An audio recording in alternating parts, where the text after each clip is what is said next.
This is the story of a man named Stanley.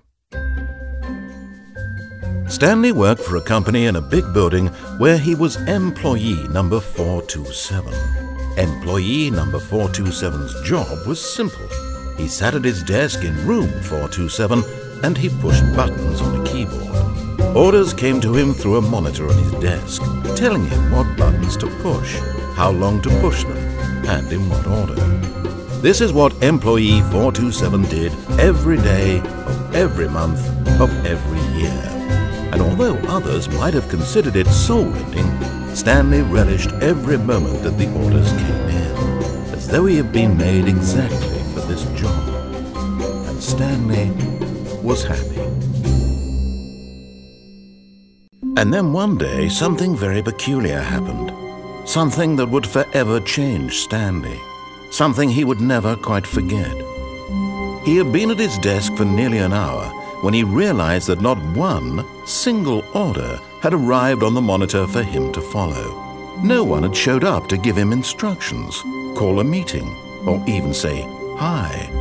Never in all his years at the company had this happened, this complete isolation. Something was very clearly wrong. Shocked, frozen solid, Stanley found himself unable to move for the longest time. But as he came to his wits and regained his senses, he got up from his desk and stepped out of his office.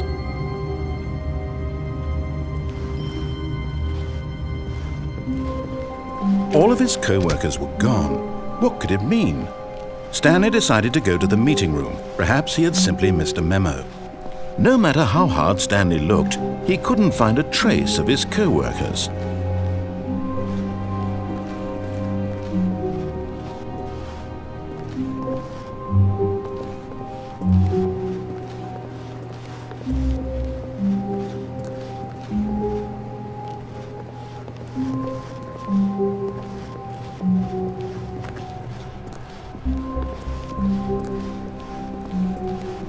When Stanley came to a set of 2 open doors, he entered the door on his left.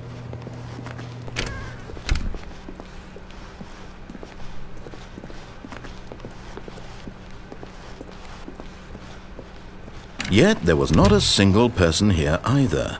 Feeling a wave of disbelief, Stanley decided to go up to his boss's office, hoping he might find an answer there.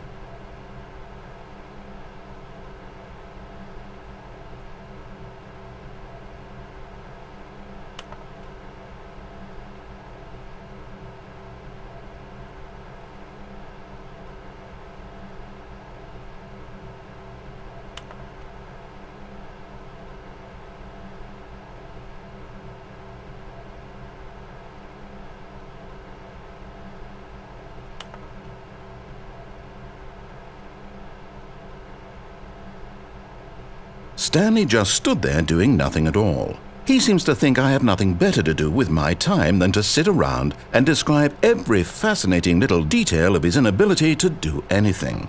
This is why Stanley and I are on such good terms.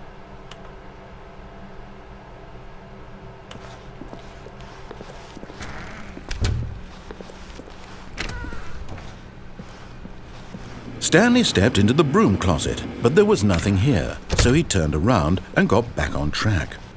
Coming to a staircase, Stanley walked upstairs to his boss's office.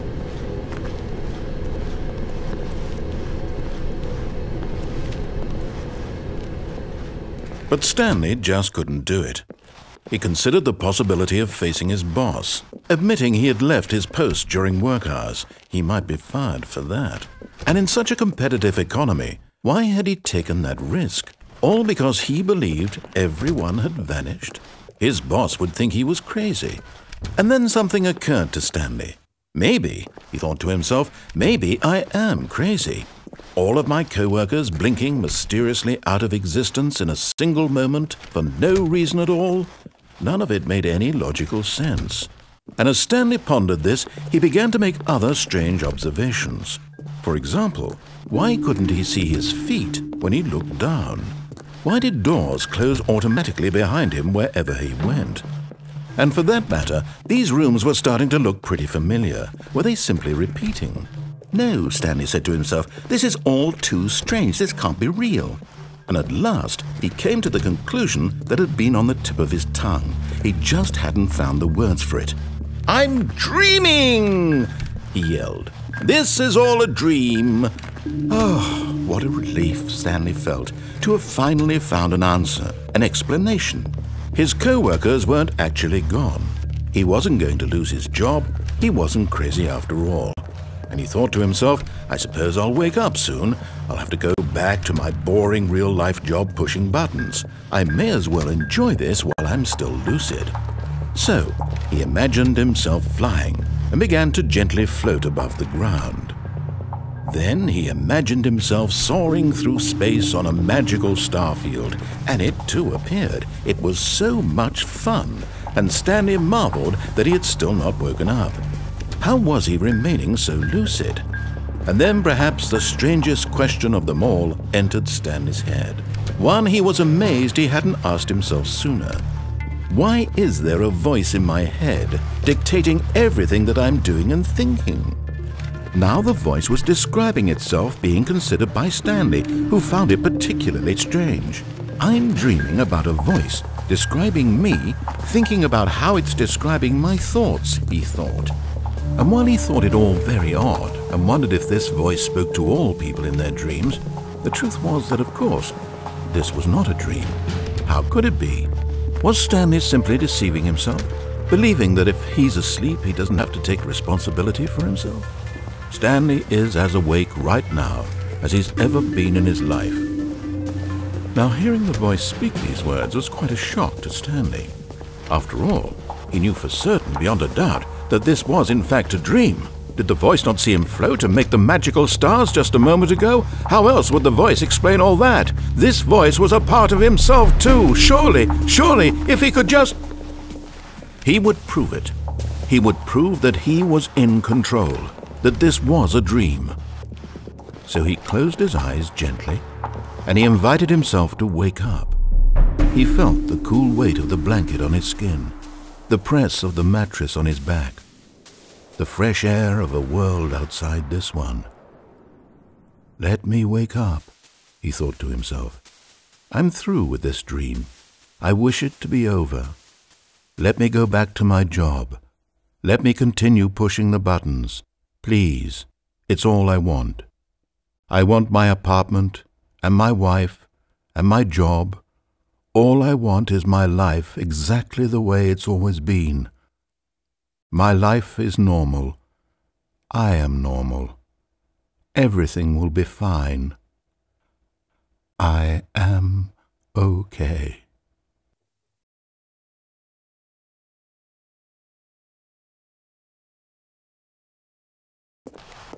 Stanley began screaming. Please, someone, wake me up. My name is Stanley. I have a boss. I have an office. I am real. Please, just someone tell me I am real. I must be real. I must be. Can anyone hear my voice? Who am I? Who am I? And everything went black.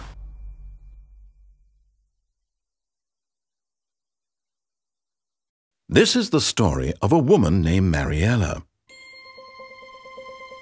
Mariella woke up on a day like any other. She arose, got dressed, gathered her belongings, and walked to her place of work. But on this particular day, her walk was interrupted by the body of a man who had stumbled through town talking and screaming to himself, and then collapsed dead on the sidewalk. And although she would soon turn to go call for an ambulance, for just a few brief moments she considered the strange man. He was obviously crazy. This much she knew. Everyone knows what crazy people look like. And in that moment, she thought to herself how lucky she was to be normal. I am sane. I am in control of my mind. I know what is real and what isn't. It was comforting to think this, and in a certain way, seeing this man made her feel better. But then she remembered the meeting she had scheduled for that day. The very important people whose impressions of her would affect her career, and by extension, the rest of her life. She had no time for this, so it was only a moment that she stood there, staring down at the body. and then she turned and ran.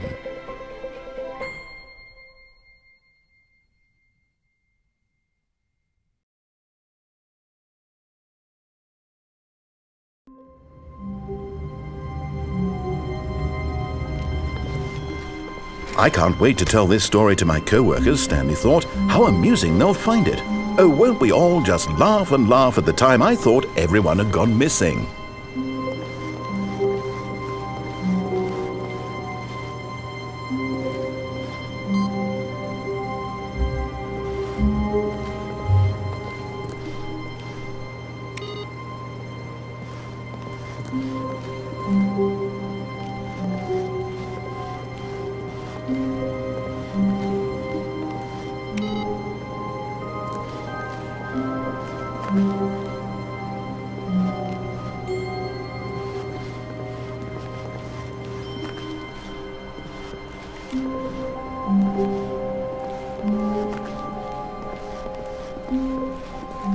When Stanley came to a set of 2 open doors, he entered the door on his left.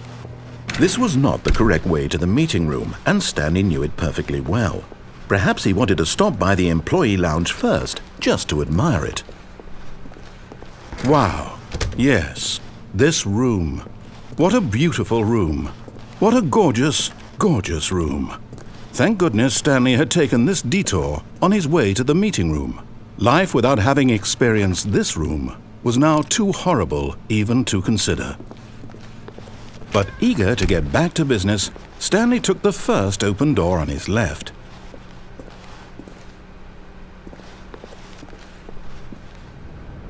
Stanley was so bad at following directions, it's incredible he wasn't fired years ago.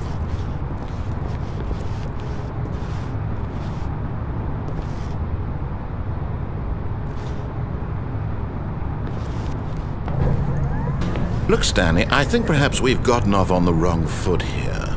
I'm not your enemy, really, I'm not. I realize that investing your trust in someone else can be difficult, but the fact is that the story has been about— What? Really? I was in the middle of something. Do you have zero consideration for others? Are you that convinced that I want something bad to happen to you? Why, I don't know how to convince you of this, but I really do want to help you, to show you something beautiful. Look, let me prove it. Let me prove that I'm on your side. Give me a chance.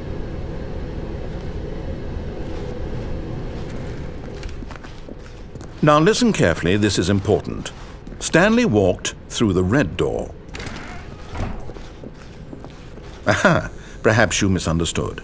Stanley walked through the red door.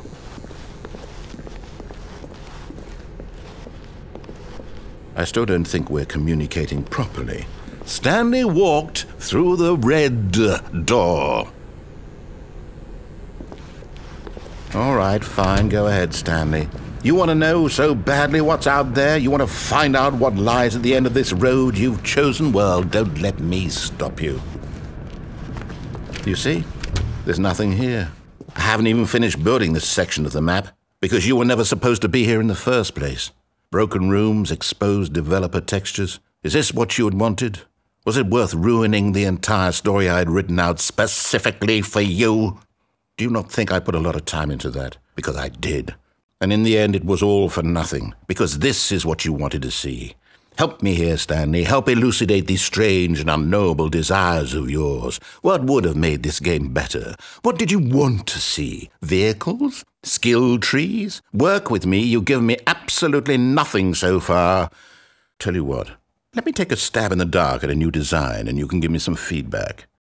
There we go. A third option. This already feels leaps ahead of where we were before. Go ahead, Stanley. Take it for a spin.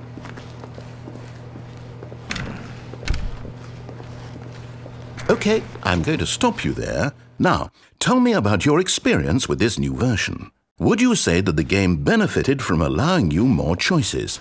Feel free to be honest. I'm looking for some real critical feedback here. A 1? I mean, I can understand if you had reservations, you saw ways the game could be improved to more fully express itself mechanically and artistically, but a 1? That's not even helpful. What am I supposed to do with that? But I guess it isn't my place to judge. Here, based on the data from your previous playthrough, I've compiled a new version. And to be perfectly candid, I think I've knocked it out of the park with this one. Let's take a look.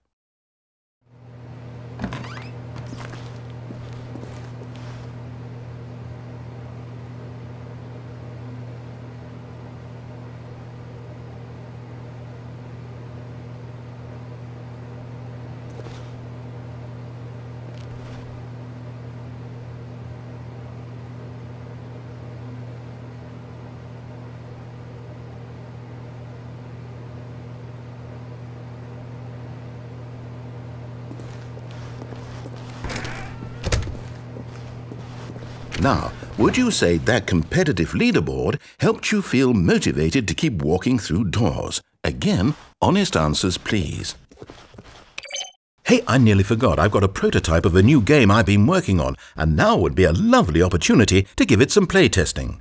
You wouldn't mind taking a look at it, would you? Perfect. Let me boot it up.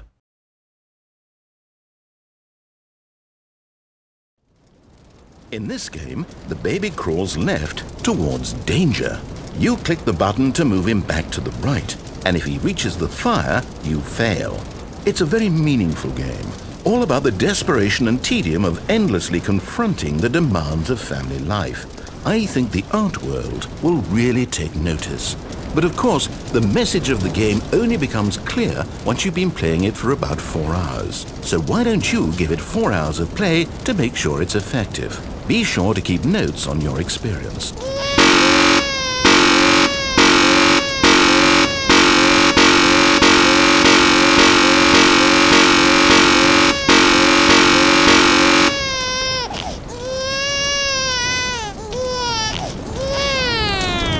You heartless bastard! Did you do it because you hate babies or purely to spite me? Because if it's the latter, well, I don't know what to do. I'm completely out of ideas. I can't think of a single thing that might improve the experience for me. I'm not even going to try. I'm out, I'm done. It's over. Thank you for playing. Your input was extremely valuable. Oh, hey, since my game was so awful, why don't we play someone else's game, just to ease the pain? Let's see. What do we have here? Yes. This seems like it'll work. Let's give it a shot.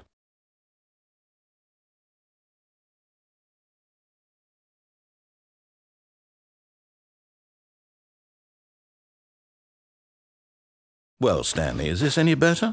At last, the one thing you've always desired. A game I had absolutely nothing to do with. But is it enough? Tell me that, Stanley. Will it ever be enough? Well, I'll say this. I'm done making things for you. From now on, I will only create to fulfill a greater artistic purpose. Watch this, Stanley. I'm going to build a house.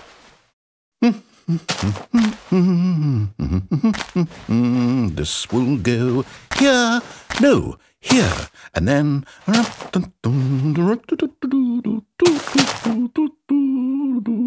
Let's see, what does it need? Yes, of course. And just to finish it all off, yes.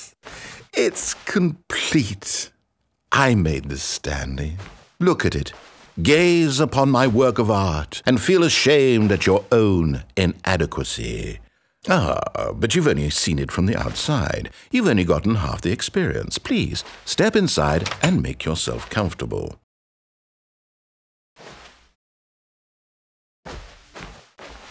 Isn't it grand? Isn't it perfect? It could only be better if... Wait. That's it. We must rebuild it out of diamond. Diamond everything. Yes. Come along, Stanley. We have to go mining.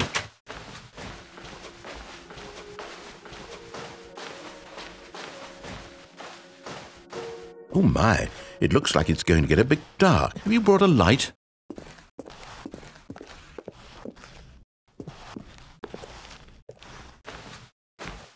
Oh, no. This is far more open-ended than I had in mind. I'm looking for something more narrow and linear. Something that makes you feel utterly irrelevant. This won't do at all. 1 out of 5. Even the diamonds couldn't save this one. Okay, new game.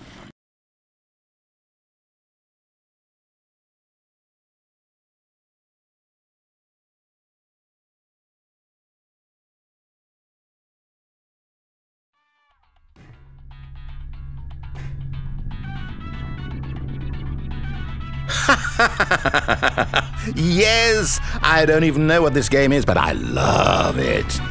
You, trapped in a glass box with no way out, listening to me talk. Oh, it's inspired. I couldn't have done it any better myself. What is this game even supposed to be? I can't figure it out. Okay, now I'm curious. Let's go find out what the hell this is.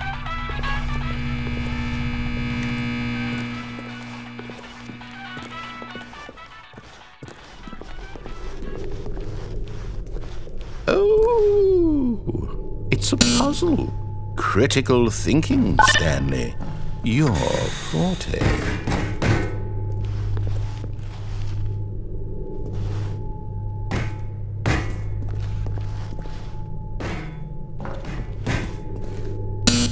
Genius. No, actually, you know what? I think that's plenty. I really don't care much to see you stumble through any more of these games, and I highly doubt you're any wiser for the experience. Which is why, rather than continue to waste my time, I'm just going to leave you here. You can pretend you've beaten the game if it makes it any richer for you, but as for me, I've had enough. So, why don't you get cozy in this room, and if you have any grand revolutionary ideas for the perfect video game, you can just sit there and let it ball up inside you for all eternity. I don't need your advice. I don't need your ratings. And I certainly don't need the validation of a man whose job is to push buttons. I think I'll just go about my business, making meaningful cultural contributions to the world. And perhaps every now and then I'll think back to a man named Stanley who was objectively wrong in every decision he ever made. The thought won't last long. Goodbye, Stanley. Good luck with your work, and I sincerely hope that everyone lives happily ever after.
I wonder what he found. If what he wanted was to be the leading man in his own story, well, perhaps he's gotten it, down in wherever he is right now. I wonder if he's happy with his choice, and if he's learned the heavy cost that comes with it. He'll understand soon what I was trying to tell him. He needs me. Someone who will wrap everything up at the end, to make sense out of the chaos and the fear and the confusion. That's who I am. That is what I mean to this world. Oh, yes. Yes, I'll be back. There's no other way. Once this ends, after it all comes to a close, then I'll be back. The end will be here soon. Very soon. I can wait.